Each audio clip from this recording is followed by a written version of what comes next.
بسم اللہ الرحمن الرحیم۔ السلام علیکم دوستو۔ تفسیر ابن کثیر میں ہے کہ ایک صحابی فرماتے ہیں کہ میں ایک خچر پر لوگوں کو دمشق سے زبدانی لے جایا کرتا تھا اور اسی کرایہ پر میری گزر بسر تھی۔ ایک مرتبہ ایک شخص نے خچر کرایہ پر لیا، میں نے اسے سوار کیا اور لے چلا۔ ایک جگہ 2 راستے تھے، جب وہاں پہنچے تو اس نے کہا اس راستے سے چلو۔ میں نے کہا میں اس راہ سے ناواقف ہوں، سیدھی راہ تو یہی ہے۔ اس نے کہا نہیں، میں پوری طرح واقف ہوں، یہ بہت نزدیک کا راستہ ہے۔ اس کے کہنے سے اسی راہ چلا۔ تھوڑی دیر کے بعد میں نے دیکھا کہ ہم یکا یک بیاباں میں آ گئے ہیں، جہاں کوئی راستہ نظر نہیں آتا۔ نہایت خطرناک جنگل ہے اور ہر طرف لاشیں بکھری پڑی ہوئی ہیں۔ میں سہم گیا۔ وہ مجھ سے کہنے لگا ذرا لگام تھام لو، مجھے یہاں اترنا ہے۔ میں نے لگام تھامی اور وہ اترا اور اپنے کپڑے ٹھیک کر کے چھری نکال کر مجھ پر وار کرنے لگا۔ میں وہاں سے سر پٹ بھاگا، لیکن اس نے میرا تعاقب کیا اور مجھے پکڑ لیا۔ میں نے اس کی منت سماجت کی، لیکن اس نے خیال بھی نہ کیا۔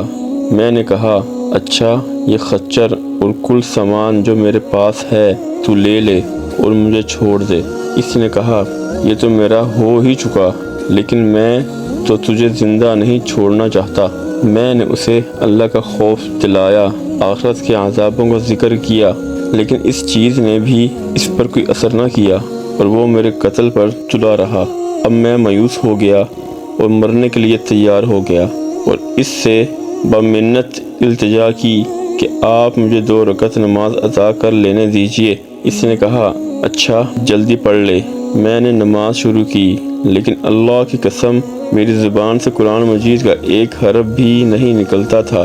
یوں ہی ہاتھ باندھے دہشت زدہ کھڑا ہوا تھا اور وہ جلدی مچا رہا تھا۔ اسی وقت اتفاق سے یہ آیت میری زبان پر آ گئی، جس کا ترجمہ ہے اللہ ہی ہے جو بے قرار کی بے قراری کے وقت دعا کو سنتا ہے اور قبول فرماتا ہے، اور بے بسی، بے کسی، سختی اور مصیبت کو دور کر دیتا ہے۔ بس اس آیت کا زبان سے جاری ہونا تھا جو میں نے دیکھا کہ بیچوں بیچ جنگل میں سے ایک گھوڑ سوار تیزی سے اپنا گھوڑا بغائے نیزہ تانے ہماری طرف چلا آ رہا ہے، اور بغیر کچھ کہے ڈاکو کے پیٹ میں اس نے اپنا نیزہ گھسیڑ دیا جو اس کے جگر کے آر پار ہو گیا۔ وہ اسی وقت بے جان ہو کر گر پڑا۔ سوار نے بانگ موڑی اور جانا چاہا، لیکن میں نے اس کے قدموں سے لپٹ گیا اور کہنے لگا اللہ کے لیے یہ تو بتلاؤ کہ تم کون ہو؟ اس نے کہا میں اس کا بھیجا ہوا ہوں جو مجبوروں، بے کسوں اور بے بسوں کی دعا قبول فرماتا ہے اور مصیبت و آفت کو ٹال دیتا ہے۔ میں نے اللہ کا شکر ادا کیا اور وہاں سے اپنا خچر اور مال لے کر صحیح سالم واپس لوٹا۔ دعوت الحق، اسی کو پکارنا حق ہے، اس کے سوا نہ کوئی پکار سن سکتا اور نہ مصیبتوں اور پریشانیوں کو دور کر سکتا ہے۔